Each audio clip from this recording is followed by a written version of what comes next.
I never expected to find the letter that would change everything. It was tucked away in Helen's old jewelry box, the one she always kept on her bedside table before the stroke.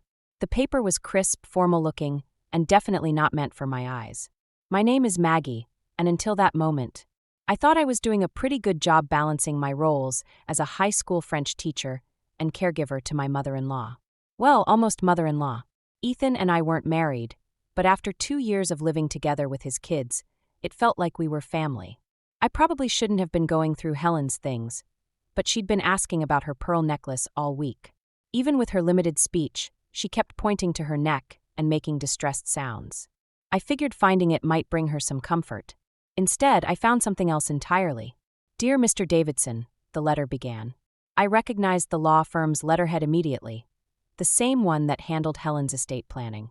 As per Mrs. Helen Miller's instructions, we are preparing the necessary documentation to transfer ownership of the family home and associated properties to Miss Margaret Callahan upon. My hands started shaking. I had to sit down on Helen's bed to finish reading. "Everything okay up there?" Ethan called from downstairs. "Mom needs her medication soon." "Just a minute." I folded the letter quickly, my heart racing. Still looking for the pearls. The letter was dated 3 months before Helen's stroke. Before everything changed. Before Ethan started making plans to sell the house and move us all into something more suitable for our future. I glanced at Helen, dozing in her wheelchair by the window. Had she known this was coming? Was this why she'd been so insistent about the jewelry box? "Maggie!" Ethan's footsteps on the stairs. I shoved the letter into my pocket just as he appeared in the doorway, looking every bit the successful civil engineer in his crisp button-down shirt. "The realtor's coming by tomorrow. We should start clearing out some of Mom's old stuff." "Already?" I tried to keep my voice steady. "Don't you think it's a bit soon?" He gave me that patient smile I'd started to hate. "The market's hot right now. Besides, Mom doesn't need all this space anymore. The new house will be much better suited for everyone." Everyone except Helen, I thought. She loved this house. 45 years of memories lived in these walls. "Found them." I pulled out the pearl necklace, forcing a smile. Right where they always were. That night, I couldn't sleep. The letter burned in my pocket like a live coal. Beside me, Ethan snored peacefully, probably dreaming about the luxury home he'd been eyeing in the new development across town. Downstairs, I could hear Jake's video games despite it being well past midnight. Olivia's light was still on too. She'd been staying up later and later, growing more distant by the day. I slipped out of bed and went to check on Helen. She was awake, her eyes following me as I entered her room. "You knew, didn't you?" I whispered, sitting beside her. "About the letter?" She blinked slowly, deliberately. Her right hand twitched on the armrest. "Why me?" I asked, but I knew she couldn't answer. "Not anymore." A text lit up my phone. My mother, Barbara, checking in like she always did. "Everything okay, sweetheart?" I stared at the message, thinking about the letter, about Helen's trust in me, about Ethan's plans that suddenly felt more like betrayal than progress. The comfortable life I thought I had was unraveling, revealing something darker underneath. "Fine," I texted back. "Everything's fine." But nothing was fine. And as I sat there in the darkness, watching Helen drift back to sleep, I realized I had a choice to make. One that would either destroy this family or save it from itself. I just wasn't sure which yet. The realtor's heels clicked against the hardwood floors as she toured our home, Helen's home, with a tablet in hand and a practiced smile. I watched from the kitchen as Ethan guided her through each room, his voice animated in a way I rarely heard anymore. "The master suite has incredible potential," he was saying. "With just a few updates." I gripped my coffee mug tighter, the letter from yesterday still burning a hole in my pocket. Helen sat beside me in her wheelchair, her eyes following the realtor's movement with an intensity that made me wonder how much she really understood. "Mom, did you take your pills?" Olivia breezed into the kitchen, already dressed for school in her field hockey uniform. She barely glanced at me as she grabbed a protein bar. "I gave them to her an hour ago," I said, trying to catch her eye. "Hey, I was thinking maybe we could." "Dad," Olivia called out, cutting me off. "Is it okay if I stay at Ashley's tonight? Her parents got a new pool." Ethan appeared in the doorway. "Sure, sweetie. Just make sure your homework's done first." I felt my jaw tighten. Last week, when I'd suggested Olivia needed more structure with her studying, Ethan had dismissed my concerns. "She's going through a lot," he'd said. "We need to give her space." The realtor appeared behind him, tapping at her tablet. "Mr. Miller, These comparables are very promising. With the current market, could we discuss this privately? I interrupted, standing up. Ethan, just for a minute? He gave me that look, the one that said I was being difficult. Can it wait? Mrs. Carson has another appointment. It's about Helen's wishes, I said firmly. The realtor tactfully stepped away, and Ethan followed me into the living room. Before I could speak, Jake thundered down the stairs, gaming headset still on. Dad, the Wi-Fi's acting up again. Can we get better internet at the new house? Later, Bud, Ethan said, then turned to me. What's so urgent? I pulled out the letter, my hands trembling slightly. I found this yesterday. It's from Helen's lawyer. He barely glanced at it. More estate paperwork? The lawyer's already handled everything. No, this is different. Helen wants it. A crash from the kitchen interrupted us. We rushed back to find Helen's wheelchair tipped sideways, her breakfast spilled across the floor. She was making distressed sounds, trying to reach for something. I got it, Olivia said, already helping her grandmother up. God, who left their bag in the way? She could have been hurt. My bag. I dropped it when I went to make coffee. The guilt hit me hard, even as I moved to help. This is exactly why we need a more suitable house, Ethan said, running a hand through his hair. There's just not enough space here anymore. But that's not what Helen. Maggie, he cut me off, his voice low. I know you care about Mom, but this isn't up for discussion. The house is being sold. End of story. The realtor chose that moment to reappear. Mr. Miller? I have those contracts ready whenever you'd like to review them. I watched Ethan walk away, the letter still unread in my hand. Olivia had already disappeared upstairs, and Jake was back in his gaming world. Only Helen remained, her eyes fixed on me with an expression I couldn't quite read. My phone buzzed, a text from my mother. Lunch today? I looked around at the family I'd tried so hard to be part of. At the mess on the floor, the realtor's calculating gaze, Ethan's dismissive back, and Helen's knowing eyes. Something shifted inside me, a quiet determination taking root. Yes, I texted back.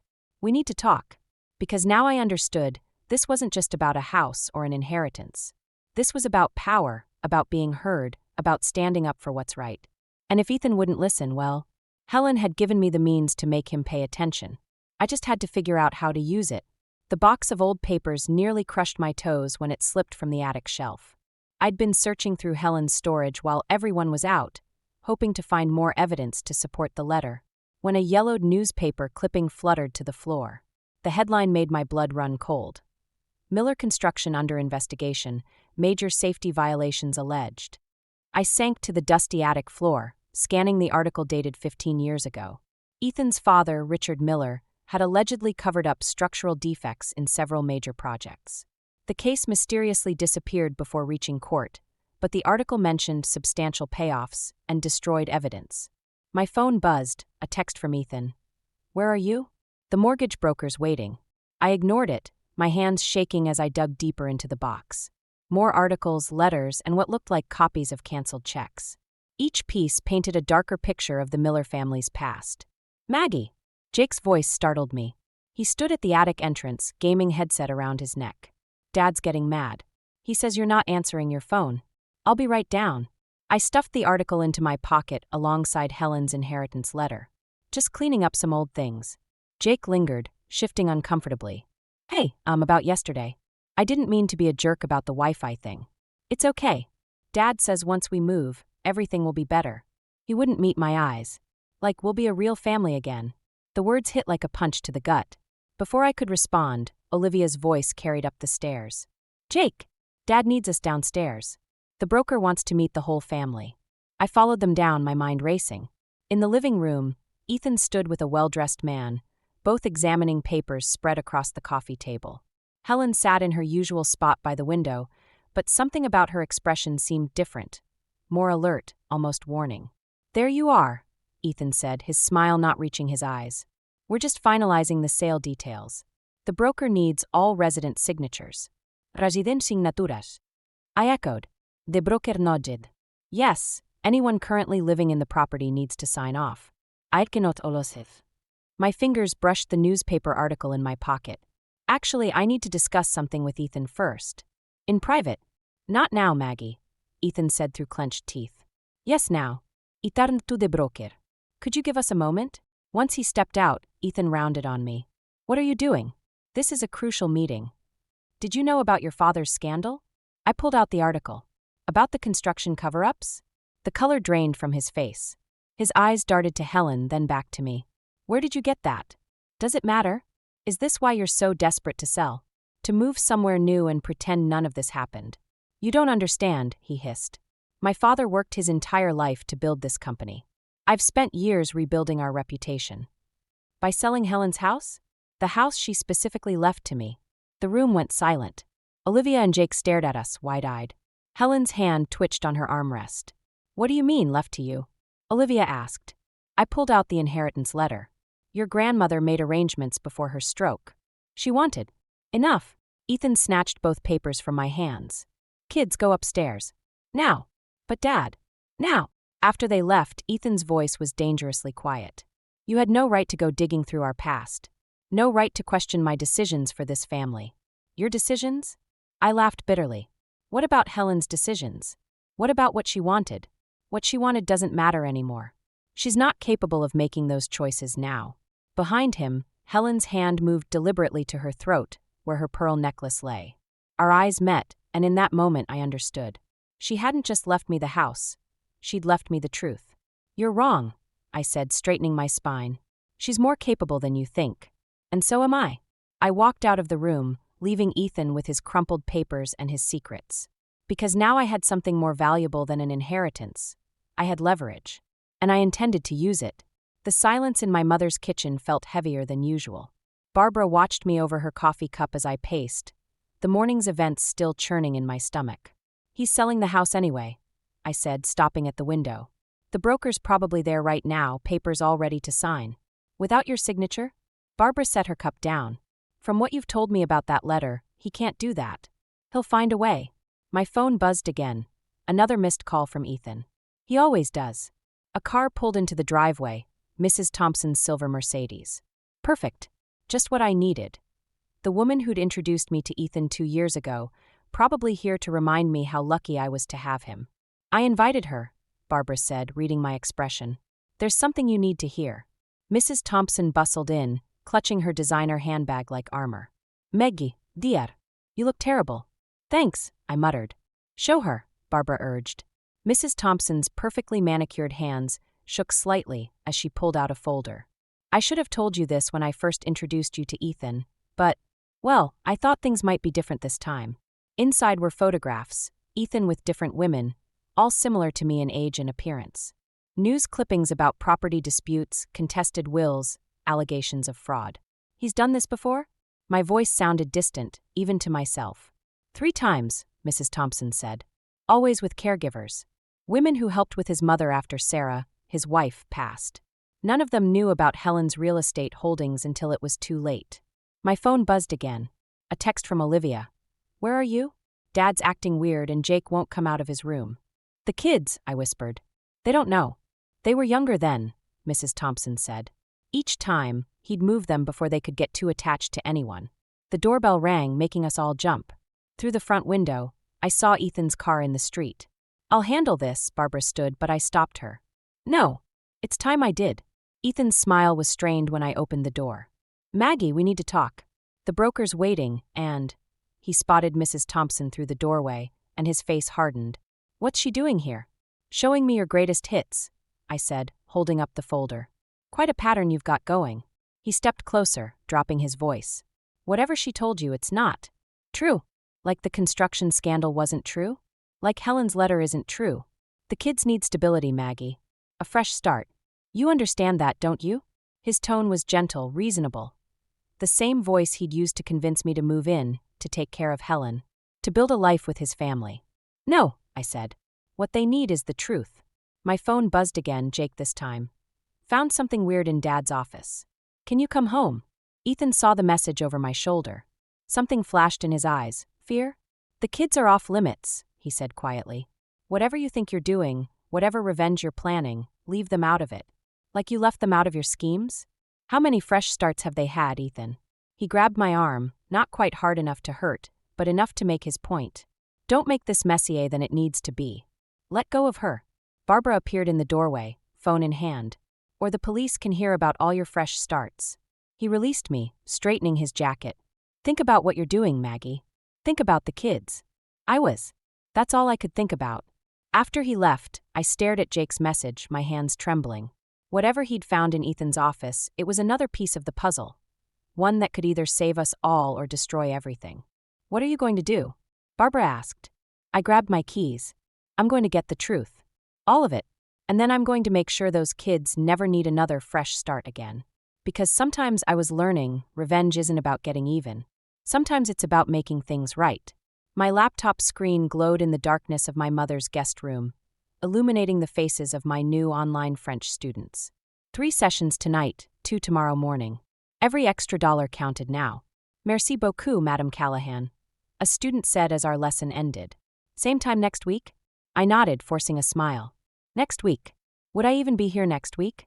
Jake's discovery in Ethan's office haunted me. A hidden USB drive containing emails between Ethan and his father's old business partners, discussing contingency plans if their past dealings ever came to light. The same drive held detailed records of Helen's properties. Not just the house, but commercial buildings, land developments. A small fortune, all carefully hidden. My phone lit up with a text from Olivia. Dad's taking us to look at private schools tomorrow. Says we're definitely moving now. What's going on? Before I could respond, another message appeared, this one from an unknown number. Heard you're asking questions about Richard Miller's old projects. Meet tomorrow? Bring the USB. I switched off my phone, my hands shaking. Through the wall, I could hear Barbara talking to someone. Mrs. Thompson again, probably sharing more horror stories about Ethan's past. My laptop pinged. A new email from the online teaching platform. They wanted me to take on more students, maybe even develop a full curriculum. The money would be good. Enough to. A knock at the door made me jump. Maggie. It was Jake, his voice barely a whisper. Ganuno comein. I opened the door to find him clutching his backpack, eyes red. Dad's acting weird. He's in his office shredding stuff, and he keeps making phone calls. Does he know you're here? Jake shook his head. I told him I was staying at Matt's. But I found something else, something worse than the USB. He pulled out a manila envelope. Inside were medical records, Helen's tests from before her stroke, and a prescription bottle with a label I didn't recognize. I Googled the medication, Jake said. It's not what they told us she was taking. And look at the dates. The prescription was filled 2 days before Helen's stroke. My blood ran cold as I remembered Ethan's insistence on handling all of Helen's medications himself. Jake, this is serious. We need to. My phone buzzed again. Ethan, where's Jake? Not at Matt's. Bring him home now. He can't make us go back, Jake said, but his voice trembled. Right. I looked at this kid, this brave, terrified kid who'd figured out more than any 13-year-old should have to. At my laptop with its promise of escape. At the medical records that could destroy everything Ethan had built. Pack your things, I said. You're staying here tonight. Tomorrow we're getting your sister. And Helen. Her too. I opened my laptop again, but not to the teaching platform. Instead, I pulled up my email and started typing. To Helen's lawyer, to the police, to everyone who needed to know the truth. Another text from the unknown number. Time's running out. The evidence won't stay buried forever. They were right. But maybe that was the point. Maybe some things needed to see the light of day, no matter how ugly the truth might be. I heard Barbara's voice again, clearer now. She was on the phone with someone. Yes, officer. We have documentation of everything. Jake looked at me, his father's determination in his eyes, but none of his father's cruelty. What do we do now? I closed my laptop. The time for hiding behind screens was over. Now, we fight back. But we do it the right way. Because revenge wasn't just about getting even anymore. It was about protecting those who couldn't protect themselves. And sometimes the best revenge is simply telling the truth, no matter who it hurts. Even if it hurts us all. The Miller house looked different in the rain. Darker. More threatening. I sat in my car, watching Ethan's silhouette move behind the living room curtains, the USB drive heavy in my pocket. My phone buzzed. Barbara. Police want statement now. Where are you? I switched it off. Jake was safe at my mother's house, but Olivia was still inside with Ethan. And Helen. God, Helen. The front door opened. Ethan stepped onto the porch, his face illuminated by a flash of lightning. I knew you'd come back. I got out of the car, clutching the envelope of medical records. Where's Olivia? Upstairs, packing. We're leaving tonight. He smiled, but it didn't reach his eyes. You've caused quite a mess, Maggie. But we can still fix this. Fix it? Like you fixed things with Helen. His expression hardened. You don't understand what you're dealing with. I understand enough. I pulled out the prescription bottle. This medication, it causes strokes in high doses. Convenient timing, wasn't it? Right before she could change her will. Dad! Olivia appeared in the doorway, her face pale. What's she talking about? Go back inside, sweetie. Maggie's just upset. Show her the USB, Ethan. I took a step forward. Show her what your father did. What you helped cover up. How many families lost their homes because of faulty construction? How many lives did you ruin? You're ruining lives right now. He grabbed my arm, harder than before. Everything I did was for them. For their future. Let go of her. Olivia's voice cracked. Dad, you're hurting her. She's lying to you, Olivia. She's trying to tear us apart. A car door slammed behind us. Mrs. Thompson emerged from her Mercedes, holding up her phone. It's all recorded, Ethan. Everything. The police are on their way. His grip tightened. You don't want to do this, Maggie. Think about the kids. Think about.